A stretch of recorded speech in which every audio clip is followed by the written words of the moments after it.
Okay, so this Mishnah is going to take us to the moon,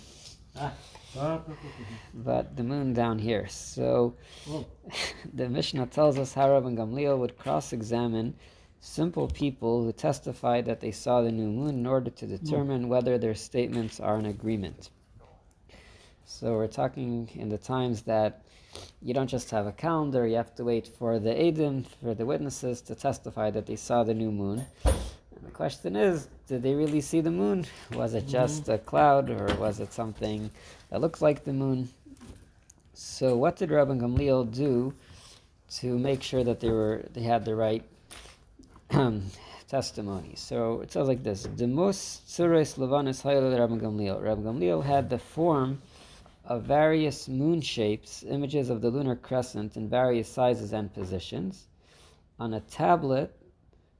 It wasn't like it's a computer tablet, on a tablet on the wall of his upper chamber, with which he would show the simple folk various shapes and say to them, did you see the moon like this or like that? So he would show them a picture, an image of the moon, and show them, is this how you saw it? So that's the Mishnah here. And we'll see that this piece is very much connected to our Parsha. That's why I picked this piece for today. The Gemara questions Rabban Gamliel's practice. Umi shari, but is it permitted to make moon-shaped forms? Are you allowed to make a form of a moon? Let's see. Even it might be connected to Avodah Zarah. Yes. Is it not taught in a brisa regarding what it is written in this week's Parsha? The words in Hebrew are Loisa sun iti. You shall not make with me. What does it mean? That is, teaches, you shall not make images of my servants that stand with me. So, even without Avodah Zarah, Hashem says, Lo sasun iti, do not make images of things that are with me. Presumably, this includes the celestial sphere, such as the sun and the moon, which stand, so to speak, with God in the heavens. How then could Rabban Gamliel make images of the moon? So, this is an interesting Avera, Loisasun, even just to make the moon. It doesn't say here for sake of idol worship. It says, do not make of things that are with me. If you look at note 24, if you would read the whole pasuk, it says, the verse reads, Loisasun iti, Elohei chesef, Elohei zahav, Loisasu lachem. You shall not make with me gods of silver and gods of gold. You shall not make for yourself. So we kind of cut the pasuk in the middle. Loisa suniti is a separate thing. Instead of reading it, do not make with me gods of silver, gods of gold. By the light of the silvery moon. So we made a stop in the middle. The exposition that follows is based on expounding the first three words of the verse. Loisa suniti, shall not make with me, as standing on their own. This is supported by the cancellation marking known as trup or taimim on the verse. The word iti with me is marked with an asnachta, a primary dividing mark. That's the one that looks like an upside down Y? Yes. So after loisasun iti, you have to make a pause and learn from those three words itself. So the Torah is not just saying, don't make with me Elokez kasav elokez zahav, don't make idols. The Torah is saying, loisasun iti, stop. Do not make things that are near me, which is things that are in the heaven. That's what we're assuming now. So our question is, how could Rabban Gamliel have these images and shapes of the moon in his office and checking out the witnesses with them? And this is going to be the discussion for the next while. The Gemara answers, Abaye said, when the verse says, you shall not make with me, the Torah prohibited making only the images of such servants that it is possible to replicate exactly, such as the Beis HaMikdash or its vessels, which stand with the divine presence, so to speak. It would, however, be permitted to make images of the heavenly bodies because a person cannot possibly replicate them. So we were assuming that with me, when Hashem says, do not make things with me, that's referring to the sun or the moon. But now we're explaining maybe it's referring to the Beis HaMikdash, something which is very close to Hashem. I can see someone arguing that suggesting that the sun and the moon stand with God is a blasphemy in itself. Because God is so far above and beyond And to suggest that he's on anywhere near the level that and the stars brings him way down. Yeah, I hear Whereas God's Shekhinah, we know, is dwells down in here. It dwells in the Mishkan, yeah. Yeah, but it's interesting because sometimes we say the Eibishter, like Avinu Shabashamayim, our Father in heaven. So we kind of say that Yeah, but Hashem. Shemayim, the heaven, doesn't necessarily mean the physical sky. But when we say the sun and the moon In the heavens. in the heavens, Heavens. So, yes. anyway. Yeah, but I hear your point that Hashem, we know the truth that Hashem is really, His presence is down here. So, and now we explain what does it mean that we should not make the Beis HaMikdash. This prohibition of replicating an item that it is possible to replicate was taught in a brisa. A person may not make a house in the form of the temple sanctuary, Heichal. If you want to make your house like the Beis HaMikdash, you're not allowed to. A pavilion, a structure walled on three-sided, enlarged, open on the fourth. Hi Salika, hi Avishai. Welcome, shalom. Sure. Just,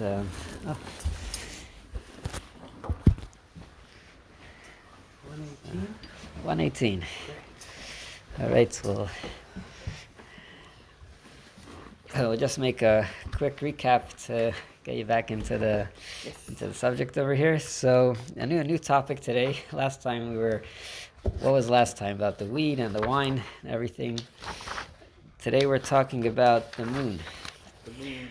The moon. We're actually talking about making different images, like a sculpture of something. So in the times of Rabbi Gamliel, the way they would know that it's the new moon is by going outside and seeing the moon. Some witnesses would have to come and say that we saw the new moon.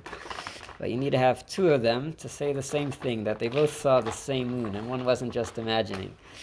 So how would they do that? Rabbi Gamliel, in his office, he had these different shapes of the moon, and he would ask them, did you see something like this or like that? He would point at the images and, show if it was like that.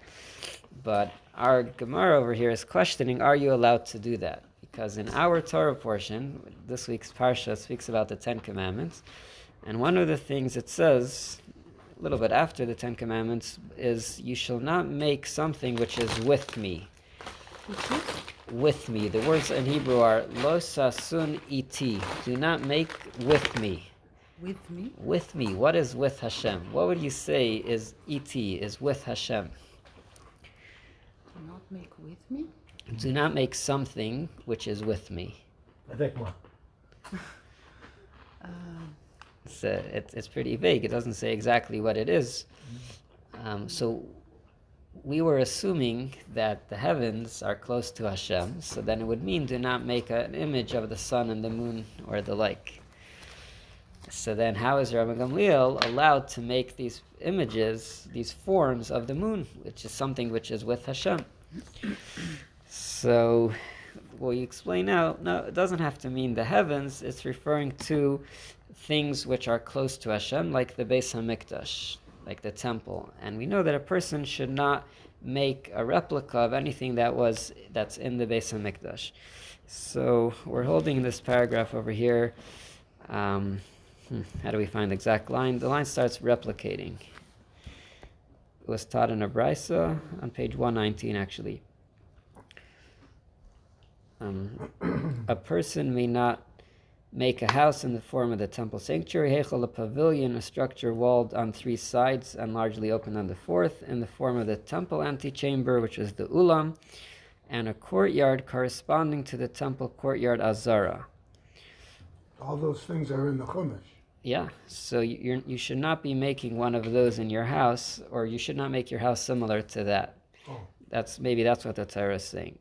A table corresponding to the shulchan of the temple table, or a candelabrum corresponding to the menorah of the Beis HaMikdash. Yeah, here it gets tricky. Are we allowed to make a menorah similar to the Beis HaMikdash? So it says no. The seal of the modern state of Israel depicts a menorah with seven Seven? branches. After the Arch of Titus. So, but one may make a candelabrum with 5, 6, or 8 lamps, which does not resemble the 7-lamp menorah of the Beis Hamikdash. And that's what our menorahs of 8. Ah, that was my question last time. Because on Saturday, I saw that, the one in the window there, it has like 1, 2, 3, 4, 5, 6, 7. Mm-hmm. Yeah. Because No, it's quite famous. It must be 7.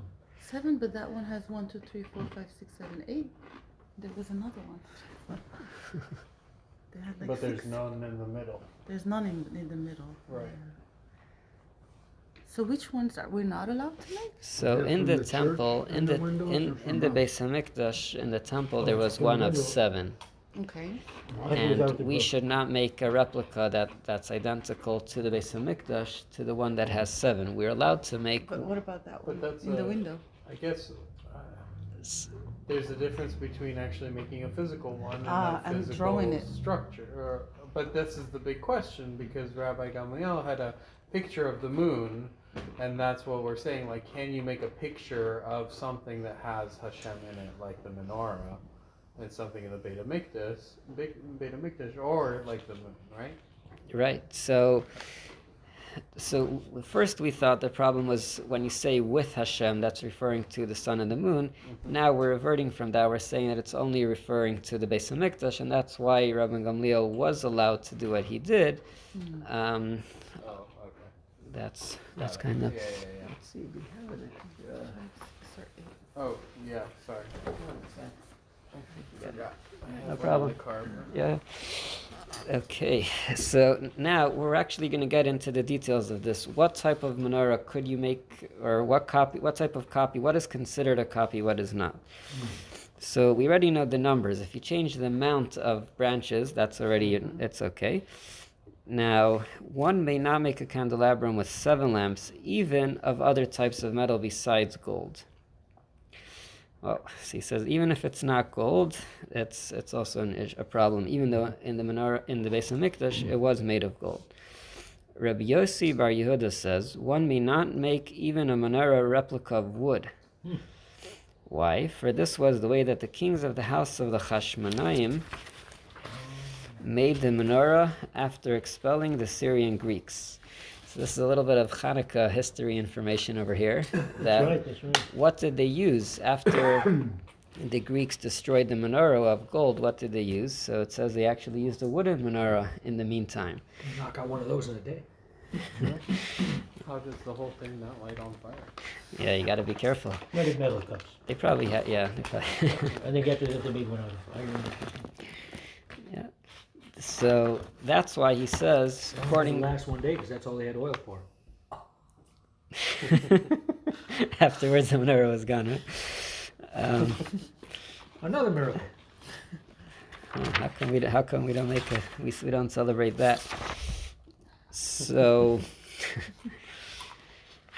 so this was one opinion, Rabbi Yossi Bar Yehuda. The sages replied, is there proof from there that the menorah of the Beis Hamikdash may be made of wood? The branches of that menorah were not made of wood. They were iron spits that they plated with tin. So he argues, he says that it wasn't wood. Later then they became wealthy, they made them of silver. When they became yet wealthier, they made them of gold. Thus, Abaye explains, the servants mentioned in the Braita may refer only to servants that can be replicated. Oh, Sorry. no, it's I think we might need to get another table soon. Sounds good. Yes, Good problem. it is. So Abaye is explaining that the servants mentioned in the first Baisa may refer only to servants that can be replicated, such as the Beis Hamikdash and its vessels, but it would be permitted to make an image of the moon, which cannot be truly replicated.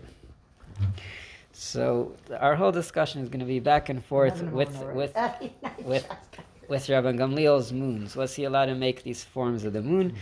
First, we thought that that's what the pasuk was talking about. Then we said, no, it's talking about the Beis Hamikdash. You should not make a replica of one of the items in the Beis Hamikdash. But now we're going to go back to say that it is a problem with what Rabbi Gamliel did.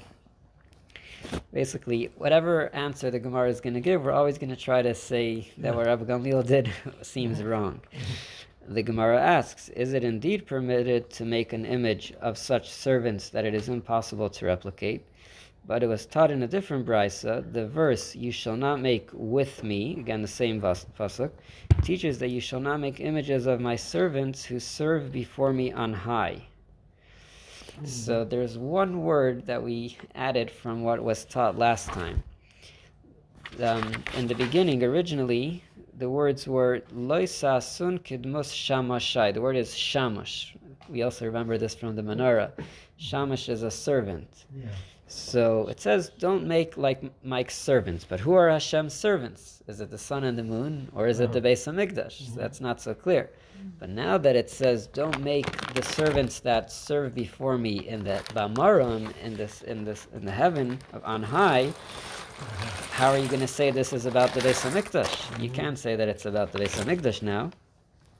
Apparently, the moon is included among my servants who serve me before me on high. How then did Rabbi Gamliel make images of the moon? We're back to square one, back to our problem with Rabbi Gamliel. And this is a very interesting topic here. What, people that are into art or images, sculptures, forms, paintings, what can you draw and form according to the Torah? And what is the problem? Abaya answers that Abaya is always trying to defend Rabbi Gamliel, that although it is not possible to explain as he said earlier, since the Brisa, which speaks of servants of high, is clearly not speaking of the Beis HaMikdash and its utensils, we can still explain that the prohibition does not apply to making an image of the moon. So what is the pasuk referring to?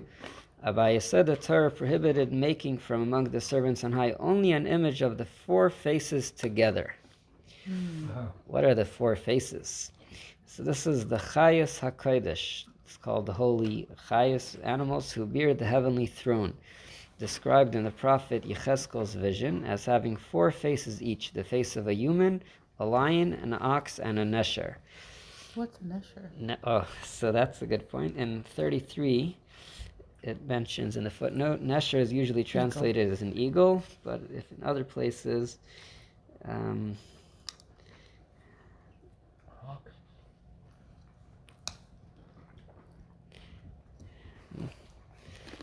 usually it's translated as eagle, nesher as an eagle. So again, these words are not so clear. It says, you shall not make an image of the servants who serve me before me on high. Is that the sun and the moon? Or maybe it's these Chayas HaKodesh. Maybe it's referring to the image of these holy animals, which it's all a very deep concept. This is the idea of Hashem's Merkava, Hashem's chariot. Right. It's one of the things that we're not supposed to go too much in depth, because it's very hard for us to understand what Hashem's Merkava, what Hashem's chariot. But the way Abai is explaining the pasuk now, and again, this is from this week's Torah portion, you'll hear it, Lo sasun iti, do not make with me.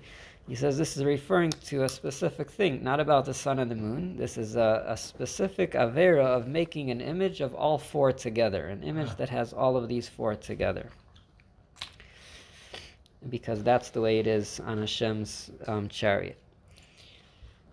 The Gemara asks, but if Abai is correct when he says that the verse specifically to making the four faces together, then it should be permitted to make the face of a person, which is one of the four faces by itself. Can you make an image or a sculpture of a person, of a human, just by itself?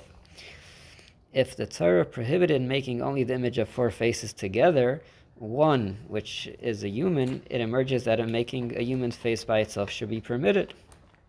However, it was taught otherwise in a brisa. All faces are permitted except for the face of a person. What?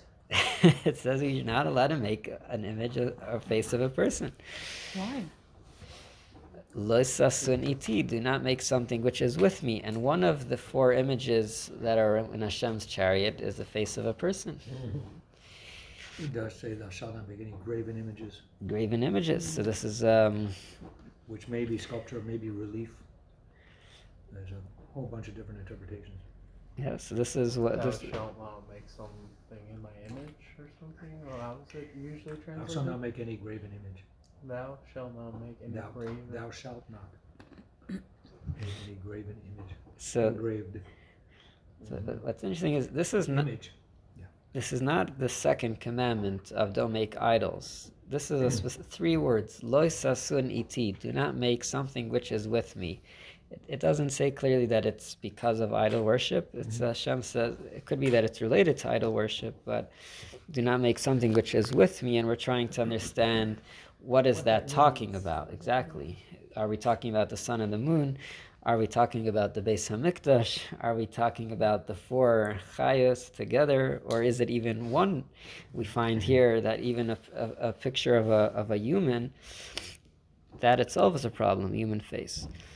The Gemara replies, Rav Huna, the son of Rav Idi, said, from the lectures of Abaye I learned that making a human face by itself is prohibited by a different exposition, also from the same words.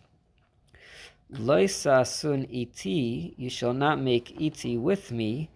The word iti is expounded as if it were vowelized oisi, me. Thus meaning, you shall not make me, osi. So the same word in Hebrew, if you read it iti, it would be with me. Oisi means myself, don't make me. This is a reference to making an image of Hashem himself.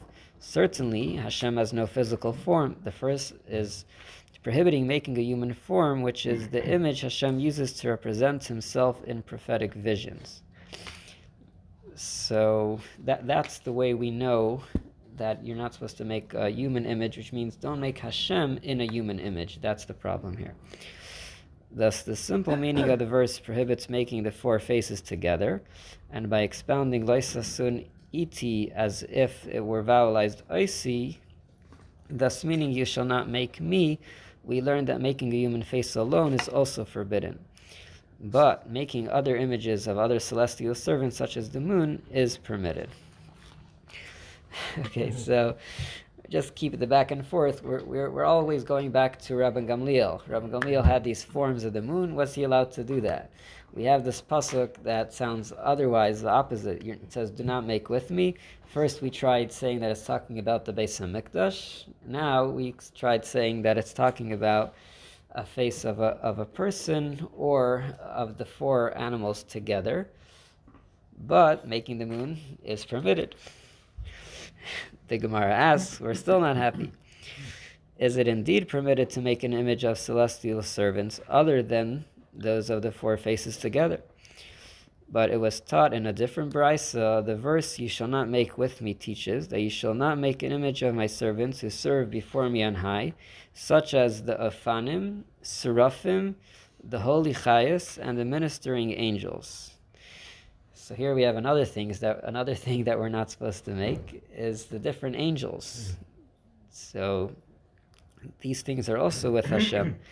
Since this brisa explains the verse as referring to the various celestial beings and does not limit it to the image of the 4 faces together, then by extension it must include all the celestial bodies such as the sun and the moon. How then could Rabban Gamliel make images of the moon? We're back again to the same problem that we're going back to on high, and anything that's above there, you should not be making a copy of. Has the human seen like the 4 faces? I know, I was gonna ask that, like, you know. Yechezkel, Okay, the vision of the chariot. yeah. So, but outside of, so it's, if only one person has seen it, it's a broad statement. Well, he described it very. He didn't make the form. He just describing what it looks like. Yeah. No, I'm just saying that to forbid, to make that, you're forbidden to make those images, but if only one person ever saw them, You don't even know what those images look like. So you're. Yeah, but he described them. yeah, but but still, describing but- it has nothing to. He said it was a Yeah, lion and yeah, ox. yeah. So it says you But can't make that. nonetheless, you've only Yeah, got all one right, person all right. that's seen this. or Right, but he was a Right. prophet. Okay, but Yeah. it still remains the same. Yeah, no, I get your point. I get your point. If we look at if you look at footnote 36, we should not make an image of these angels as winged human forms, which is how they appear in prophetic visions. That's how it explains here. So they're saying, okay. Making a human with winged forms, that would be, that's I guess the angels. That's how they appear in prophetic visions. According to, That's the way they're described. they're described like yes. that in the prophetic vision. Yes. Are they described in the Torah? In the prophets more. Yes. Okay, so back to the moon, back to Rabbi Gamliel. How did Rabbi Gamliel make the picture, the images of the moon? The Gemara answers. Abaye said, even according to the Bryce's interpretation of the verse, the Torah prohibited only images of the celestial servants in the upper abode, but it is permitted to make images of those celestial servants in the lower abode, which means even in the heaven there's different levels. Oh, right. So the angels are above the sun and the moon. There, the sun and the moon are considered part of the heaven, but on the lower abode. Therefore, Rabbi Gamliel was allowed to make images of the moon, which is in the lower abode. This is before they really knew astronomy that well. Or we could be talking like in levels, right? Yeah, yeah. I'm just saying, like. You're saying higher and lower, or Yeah, but like, lower could just be meaning more. How long was that? No, they really did know a lot of astronomy. Yeah, they had the Greeks had a mechanism that could predict solar eclipses. Yeah. And they knew all the planets, including Jupiter, up to Jupiter and Saturn. Sorry, up to Jupiter and Saturn. At this particular time, though, it was still a Earth-centric universe. When was this written? Yeah. When did Abaya live? Copernicus is the guy who came up with the heliocentric, but Solar centric. helio, yes, solar centric. But I know this is like hearing from Rabbi Gamliel, but like, Not when necessarily. was Gamliel and Abaye? So the time of the Mishnah and the Gemara, that would probably be a better source to know for the years. We don't remember Look out. the years well. When did Rabban Gamliel live? Talking about like 600. He died in 426. Okay. No.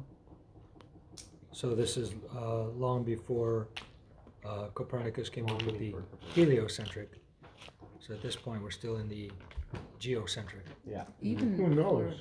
Who knows what they Copernicus, thought? the Arabs were Well, also very advanced in astronomy. Geocentric. Yes. Yeah, Even in the Middle Ages. We don't know Jews thought of that. but even this is way before the Middle Age, right? Yeah. Isn't it in And Morocco so where they have that huge observatory with all the stone shape, with all the curves? I was just I don't know. Was it in Morocco?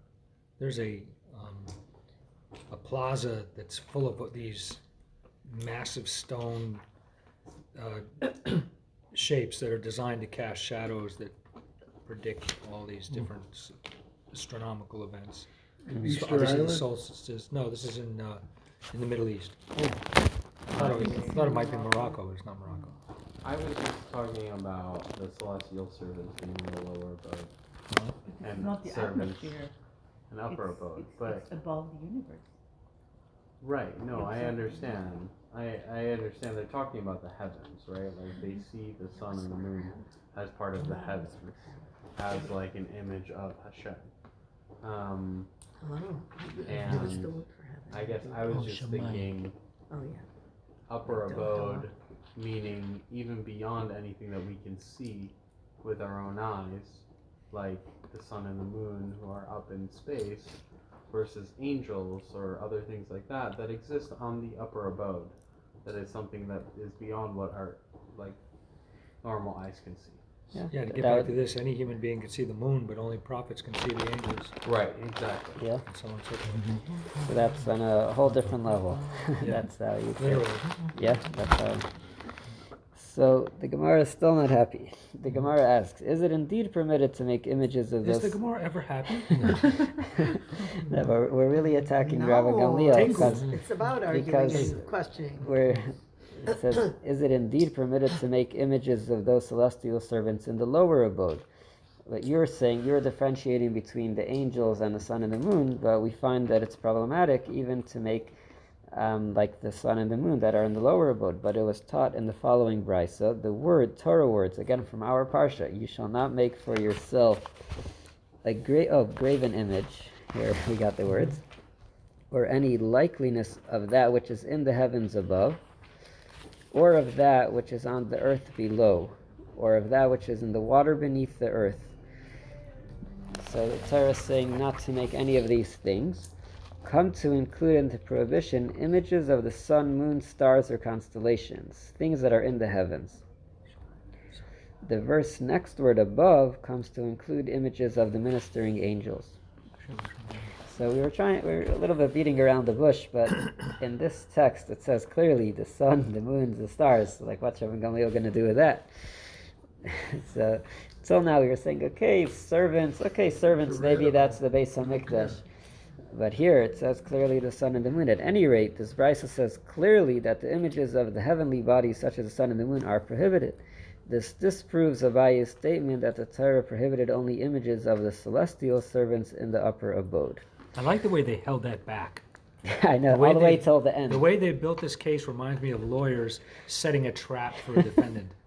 You know, what do you think of this? Well, what do you think of that? What do you think of this? So that's where you stand? Well, whoosh. You know, here's your problem then. The dreaded blue folder with the if you look back at note 25, it says that Abaye knew this all along. He was building this up. If you look at 25, Yeah, essentially. actually Abaye himself knew that it is not so. For as taught in a brisa below, it is forbidden to make images even of the heavenly bodies, which cannot be replicated. Note 25. Abaye means only that on the basis of this brisa, we cannot prove that it is forbidden. Oh my gosh. but it teaches Or are we you. splitting hairs? Yeah, we're splitting hairs. But we learned a lot along the way because it was telling you about other things that you're also not supposed to make images of those things, right? It's not about the destination. It's It's about about the journey. Exactly. Yeah. So much along the way. But now You that can't make a drawing of a constellation? so that's going to be.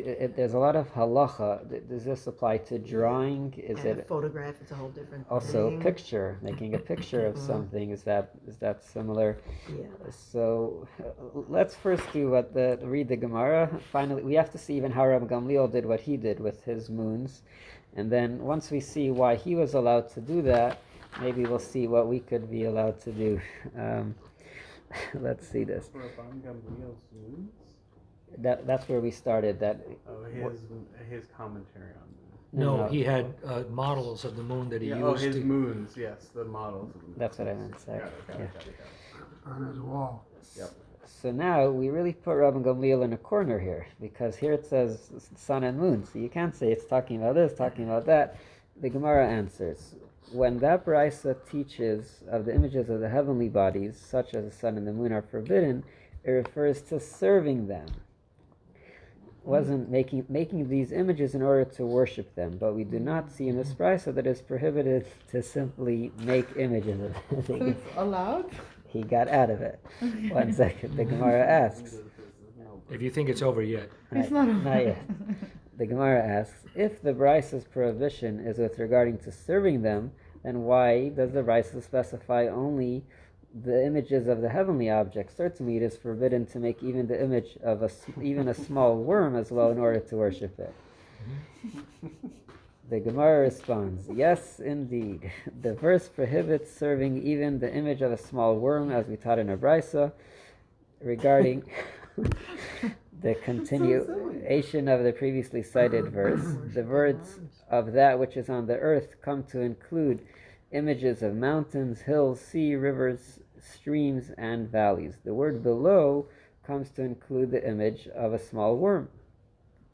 So what are we talking about? If we're talking about serving idols, why are we mentioning the sun and the moon, even if it's a small worm? The Gemara asks, is indeed merely making images of the heavenly bodies such as the sun and the moon without serving them permitted?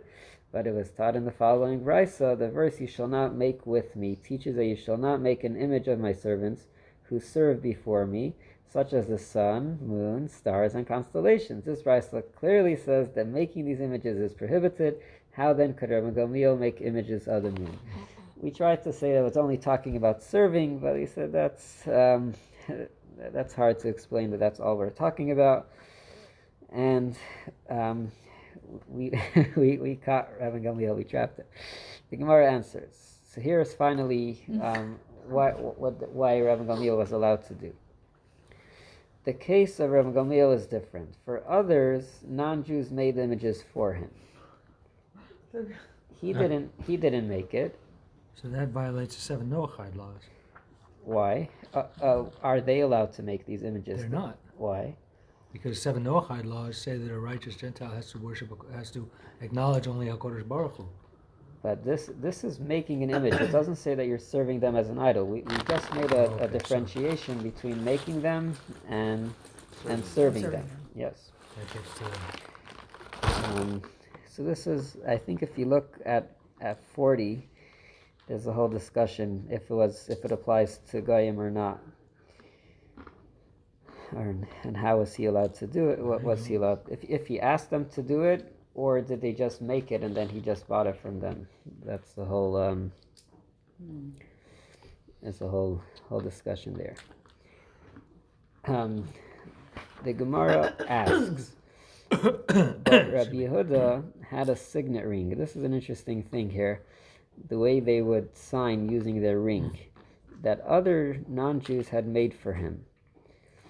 Yet Shmuel said to Rabbi Yehuda, "Sharp one." He was called, this was, I guess, a nickname or expressed one of his qualities. Deface it. We see that it is prohibited to keep an image even if it was made by non-Jews. So how would the signet ring work? You have an image on your ring, and then you would stamp it into some wax, and so on your ring there's an image. It's like a seal. It's like a seal. So we find over here that Shmuel told Rabbi Yehuda that there's a problem with your signet ring.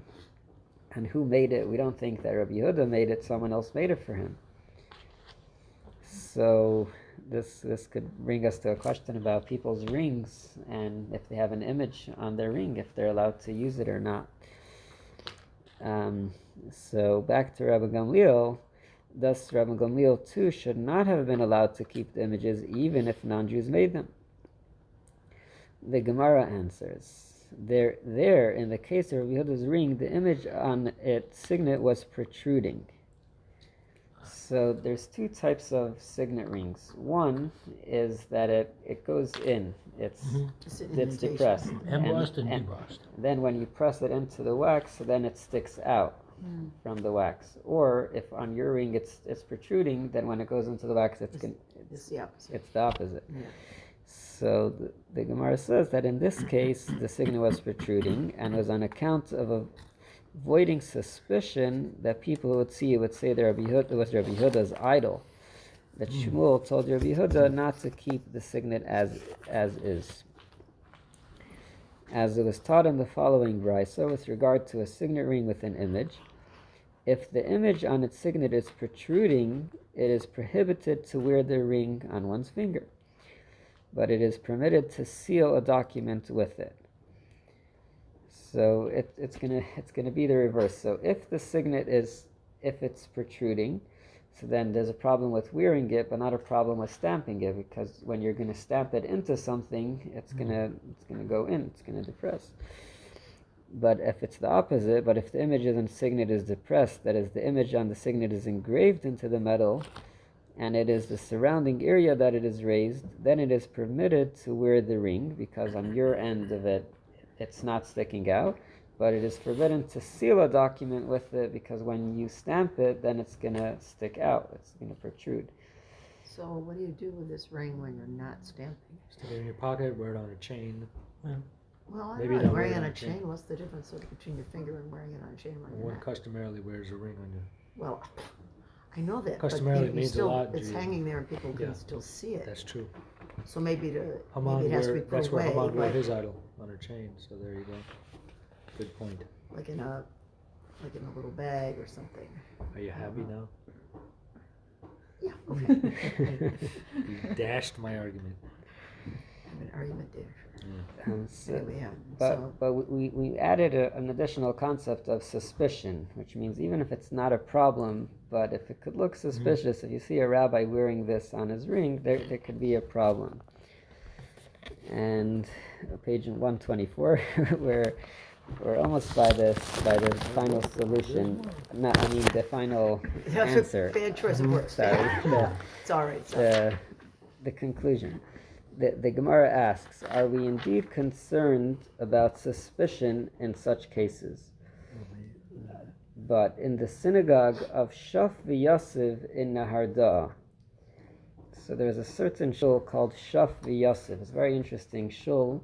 Some people say that when they were exiled and after the Beis HaMikdash was destroyed, they took some of the stones from the Beis HaMikdash and put it in the building of their new shul in Babylonia. So that's why it's called Shaf v'Yasiv, the temple that moved and settled, like it reestablished itself. They took the same stones and they put it into their new structure. This is a crazy thing. Could you imagine? You go into a shul in Babylonia, there was a statue of the king there. You walk into shul right over here and you see a statue of a king. How is that allowed? Yeah. And they say, who davened in that shul? It wasn't... Nobody. It wasn't nobody. No, I'm kidding. She's thinking of the joke with the guy on the desert island who built 2 shuls. Anyway, yeah. It says here, it wasn't a reconstructionist or some type of synagogue. It says it was Rav, Shmuel's father, and Levi. We all saw you guys davening here, who would enter and pray there, and they were not concerned for suspicion. So what was the statue doing there in that shul? So if you look at the footnote over here, 54, the statue was made in the honor of the king. That was one thing. I guess they had to put it there, and was not an object of worship. According to another opinion, however, the statue was a Persian idol erected against the will of the Jews during a period of religious persecution.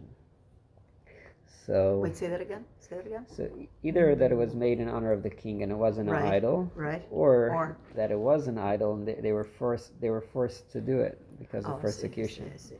Yeah. So we have the statue there, and all these great rabbis are davening there. What's going on? Yeah. Why is there no suspicion? The guys are I'm going confused. serving idols there. The Gemara answers, a multitude of people is different. We are not concerned that people who come to the synagogue will be suspected of idolatry, since the synagogue is a public area and the Jewish people would not be suspected of engaging in idol worship. If everyone is davening in this shul, we're not going to suspect that everyone is serving idols here. If it's just one person wearing a signet ring, you say, oh, maybe this guy's got some idolatrous ideas over here. However, an individual may not keep such items openly since he may be suspected of idolatry. So now the question is, are we going to suspect Rabban Gamliel? You enter his office and you see all these shapes of the moons. Are you going to suspect Rabban Gamliel? The Gemara asked, but Rabban Gamliel was an individual, yet he kept images of the moon. Was he not concerned that people would suspect that he was worshipping the images? The Gemara offers 3 answers. The first answer, since he was a Nasi, he was the head of the Sanhedrin and spiritual leader of the people, many people frequented him. Thus, his images of the moon were considered to be in a public area, so there was no suspicion that they were being worshipped. This is a very important idea, that someone who's a Nasi, someone who is a leader, he's not really for himself. He's someone that's there for everyone. And everyone is coming into his office. So it wasn't just like, oh, they're coming into my private office. This is coming to Rabban Gamliel, who's the Nasi, the leader. So they're not going to suspect him either, because this is considered a public place, kind of like the shul that we said before, that we're not going to suspect all the people coming to the shul that they're serving the idols, right? The second answer, and if you prefer, say, that Rabban Gamliel's image of the moon was made of sections. This is a very interesting idea, what he did. Rabban Gamliel assembled only when examining the witnesses. What? He made like a puzzle. He made the moon out of different parts, and he would disassemble them when it was not needed, not necessary, and then he would So he put them doesn't back keep together. Yes. So when is it needed? When is it? Like, When Whenever he was the, interviewing witnesses. to see about seeing the moon. Oh, I see. Since at all other times these sections were kept unassembled, people did not see that it had an assembled image of the moon, and he remained above suspicion. So either because he was around so many people, or because the moons were not assembled. The third answer, and if you prefer, say that it was permitted because Rabbi Gamliel made the images for the purpose of study. And it is written, you shall not learn to do in accord with the abominations of these nations. You should not learn any forbidden craft such as sorcery and the making of images of the stars and constellations in order to do these forbidden practices. The implication is, but you may learn and even perform these crafts in order to understand their natures and teach their laws. So if it's for teaching, if it's for educational purposes, then you are allowed to have these a form of the moon. So we have three answers for Rabbi Gamliel. We're not suspecting him of suspicion, either because he's around so many people come to visit him, so it's like the shul, or because it was made of parts, or it's because he was doing it for education, for teaching, to know about the Kiddush HaChodesh for the moon. And we actually find that a lot of the rabbis of the Sanhedrin had to study a lot of idols and their different beliefs, because you had to know that is someone considered serving idols. Just studying this, you have to know a lot about idols. Yeah. So part of what a rabbi has to learn is about idols, obviously not to serve them, but to know what's considered idol worship, to know what's considered part of the Torah. So this kind of leaves us with a lot of questions still, like what images are you allowed to do, or how we should use it, or how not. Maybe I'll just read a few lines. What time are we holding here? We still have a few minutes. So I was doing some research about this topic. Like this is kind of still in the Gemara, which is, we're still discussing more the theories about it, but when it comes to halacha, we have all these questions, right? Like which things are you allowed to make an image of, which things not. It's like a silly thing, but even dolls, right? A doll is an image of a person. Like, could you have a doll? Oh, Yeah. There's we said a face of a human, a picture of a human. Mm-hmm. So I think some people say that's not like significant enough. Like no one would serve a doll, just a doll. So that we would. Maybe some baby girls, they serve it. Right? No, there was I've seen people of other faiths worshiping dolls. Mm-hmm. I mean, like a toy doll. That's, Not a toy doll. Not a toy. That's a different instead of So I was doing some reading. There was an interesting sculptor. His name was Jacques Lifshitz. Oh. You heard of him? Yes. Yes. And History. yeah, and he had a lot of correspondence with the Rebbe about different things, and was related also to his art. Green, Fahrenheit, and Roll. It was related to his art, and he had a very hard time with this Gemara, pretty much.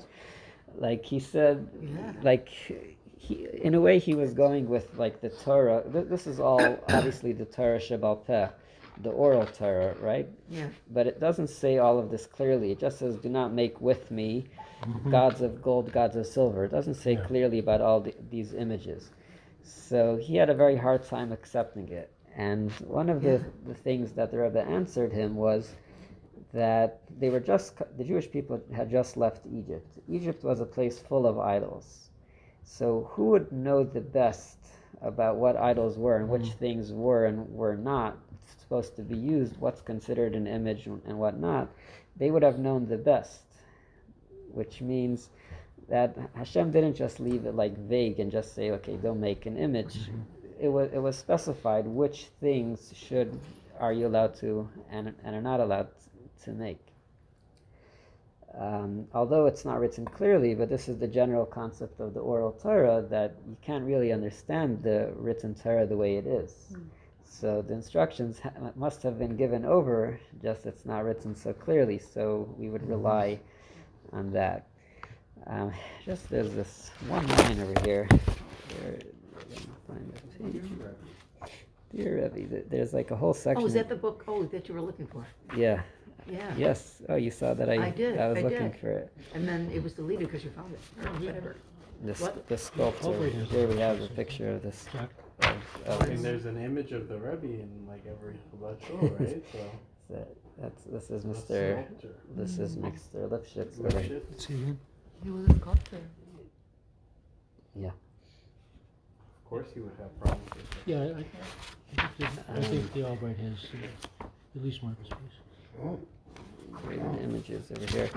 So this is just funny to hear what he writes about like sculpting and art. He says, one word, one sound, even one thought can be at times considered an engraved image, whereas a sculptor, though tangible and materialistic, can be a pure spiritual light. That's where he was coming from. He says, you look at a picture, you look at a form, he says, I don't see an engraven image, he sees light in it. This is coming from a place of art. He says the opposite could be, you could have even one thought, which can be an engraven image, and you could have one image, which is pure light. This is what the Rebbe No, this is what Lifshitz. Lifshitz is saying. Thus, on this point, I cannot agree with you, dear Rebbe, and this pains me. That's what he writes to the Rebbe. So what the Rebbe writes back is that Torah has a balance of everything, which means the Torah doesn't want to tell a person not to be artistic or not to use his talents. On the opposite, the Torah wants a person to express his talents, but the Torah has a certain things which the Torah considers a problem, and you should use it in other areas. Which means, why do you have to specifically do what the Torah does not allow you to do if you could use your art and your capability in things which are permissible? And one of the things that the Rebbe told them a lot of times is that most of the images that you make are not problematic with what it says in the Torah and in our Gemara, because a lot of the images and that he made were very abstract. So they did not really resemble of like what a person looked like. So just read this line. So one time he was in an audience. He says, what do you think about the sculptures of the man that I create? He asked the Rebbe, what do you think about the sculptures of man? In our Gemara, we learned one of the things. So the Rebbe says, you do not have to worry. I do not see man in your sculptures. so that's part of the thing. It's a kind of brutalist, abstract. Or it's a bit more of a metaphysical answer, and in the eye of the beholder. Like when I look at your art, I don't see man. so the Mona Lisa's out? Look up. I think I remember which. And then she's Mona Lisa? I'm saying who made it. A non-Jew. Right. So I'm saying, Oh, I okay. think this law is mainly, I guess it's part of the discussion, but I think it's mainly for Jewish people that it would be a problem for them to make it. Yeah, but it's very interesting because you have something physical, a sculpture, but what are you doing with it? You're taking material and really bringing it into life. You know, you're making it alive. If he's creating an image of a man as a study and form, then the Rebbe would say what he said. He said, I see what you've created. It has the structure, it's based on the foundation of the structure of mankind, but that's not what you're after. You're not trying to capture the essence of the man. You're not trying to capture the soul. You're using that as a model, as a template, as a structure in which to explore the realm of forms and shape and light and shadow. So that's where you could be saying, I see what you're doing. You're totally abstracting yourself from the subject matter in order to make a study. And this goes very well with what was happening in modern art at the time. There was, I forget which artist was doing nothing but colored squares because he was just exploring light. He said, I don't want anything else to get in the way. I'm not interested in flowers, but I'm interested in red on white, or red on yellow, or red on slightly paler red. There's all this exploration going on. But then they would say, what kind of emotions does a red on a slightly lighter red make you think? So a lot of exploration in non-traditional and non-literal image making, but rather just using color to tap into emotion.